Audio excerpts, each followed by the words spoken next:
सर्वा गाना का कौनो हद नहीं। जन बहुत बुरी गाना निकल गया है दिनेश भैया की कोनो दिन हम सुने थे तो हमका सोचे कि हाथ अटैक कराया। 2023 में नवा गाना निकला कि देवरा ढोंढी चटाना हुआ। हमारे एक बात ही नहीं समझ में आवा था कि जब देवरा सार बोड़ी चाट के जी लेत बा तो कोई चारे खाना पीना बंद कराया, लेकिन कई दिन सार बोड़ी चाट के जिया था, एक दिन सार खाए बिना खुद जुड़ा आप हीरो करे बात अंतरा सिंह गाना गाई कि राजा हमारे ढोढ़ी में चाय पीबे 100 साल जी। यहाँ दवाई खाए के बाद तो 70-80 साल पहुंचा पहाड़ हो जाता है। अब ओढ़ी चाय पीबे 100 साल जी। हमार कहा माना यहाँ जितना जने मौजूद है, यहाँ जितना जने दर्शक बंधु मौजूद है, सुबेर हो तो अपने अपने घरे पहुंचत गिलास का कुल्हड़ चाय जिन पिए। अगर 100 साल जिए कहा सीधा बोलरी मुंह लगाए। फिर ओकरे बाद गाना निकला कि ढोढ़ी चाटा ये राजा जी बुखार न। अब हमका लागत है गौहन्ना तलय के यहाँ भाग्य तक भरे जितनी अस्पताल यहाँ सब बंद करा। अगर तनिको बीमारी शिकायत हो बोलरी के लगे पहुंचा दूसरा जीव लगावा सारी बीमारी दूर।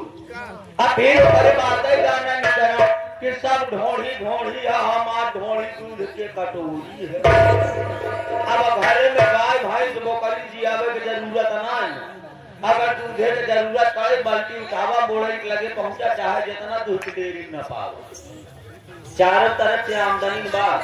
फिर ओकरे पहले गाना निकला रहा 2015 में कि ताबीज बना दी ओझा जी सैया 2 इंच बढ़ गए। का उतना ससुर काम रहा हवा लग गई। फिर करे बाद गाना निकला 2019 में कि भीतर से मन गुदगुदावे भातार जब सालेंसर। हमारे को बात नहीं समझ में आवत है। वहां 70-80 किलोमीटर से 2 पहिया गाड़ी चल के आ रहा था। साइलेंसर इतना हीट रहा सतुर गोड़ छू जा तो फफोला परिया आवत और साइलेंसर छुआ से मन गुदगुदा। यात्रीगण कृपया ध्यान दें, यात्रीगण कृपया ध्यान दें, गाड़ी नंबर 4440 अपने निर्धारित समय से आधा घंटा देरी से होकर आएगी। यात्रीगण से निवेदन है कि आप सब अपना बोरिया बिस्तर बांधकर प्लेटफॉर्म के नीचे पटरी पर बैठकर इंतजार करें। आपकी यात्रा मंगलमयी हो। तो सिग्नल हो चुका है। अब लेजर लाइट गिन मारे। अगर लेजर लाइट मारे जना अपने मौसिया ऊपर मारे एक जाने रहा। तब सिग्नल हो चुका है गाड़ी प्लेटफॉर्म पर।